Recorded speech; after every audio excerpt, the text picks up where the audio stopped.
conversation as we continue covering this big story of the day here on eNCA DSTV Channel 43. I was speaking a short while ago to Johannesburg's Public Safety MMC, Mgcini Tshwaku, who has kindly and patiently waited for us to listen to the MEC for Health for the province of Gauteng. Mr. Tshwaku, thank you very much for your patience. I was asking you earlier if you knew that this building belonged to the city council. You said yes, you did. My next question was going to be, why did you let it to be hijacked?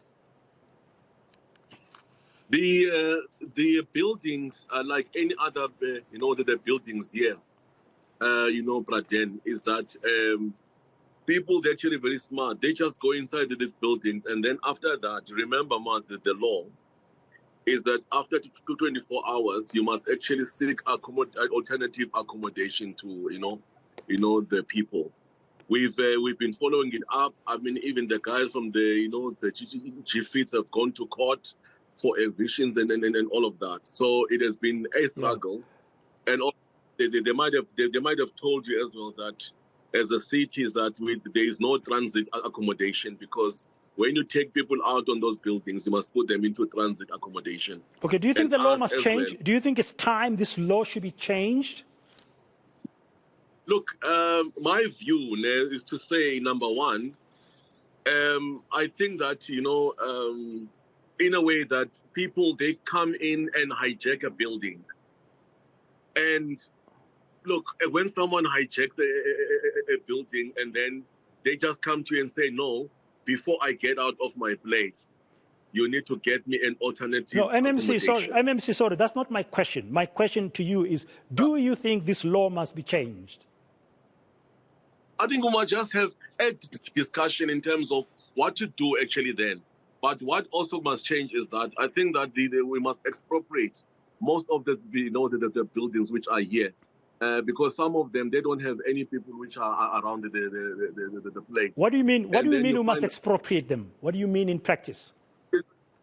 There are some buildings which are here in the city where they were bought by the owners, but these buildings now are left.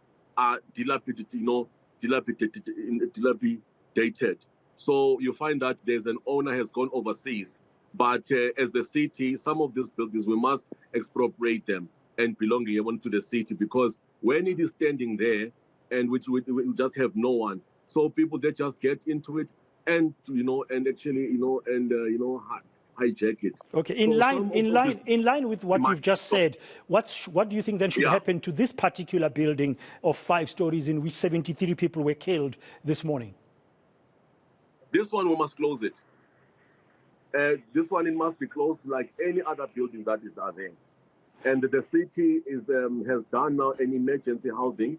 There are buildings that the city has. They are nearly done, but currently the CM and the EM, they've taken a decision that they're going to put them into some accommodation right now, into the halls. But according to EMS and the JMPD, that building is closed. It's not going to be opened.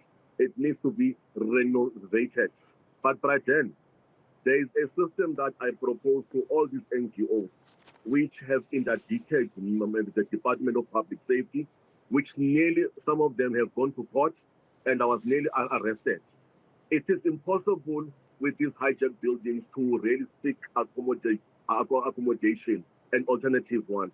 Sometimes it becomes impractical, because some of the people who have hijacked these buildings are actually affording, for example, in Casamia.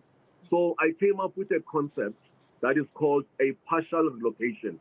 Don't look at everyone, a mob. You must just look at an individual case one by one. It has helped. It has actually worked on a building in Hillbrow. It's a Metro Center. We are going to test now this concept again in a building called Remnant. It's dilapidated also. It is very rugged. It can go up at any time. Okay. The people there, we've done it again. So we could have worse disasters awaiting us unless something drastic is done. MMC, thank you for your time. I'm sure we'll speak again in the near future, because currently you are responsible for public safety, and we want to understand what plans Johannesburg will have to prevent similar occurrences in future. Mgcini Tshwaku, the MMC for public safety in Johannesburg. Now,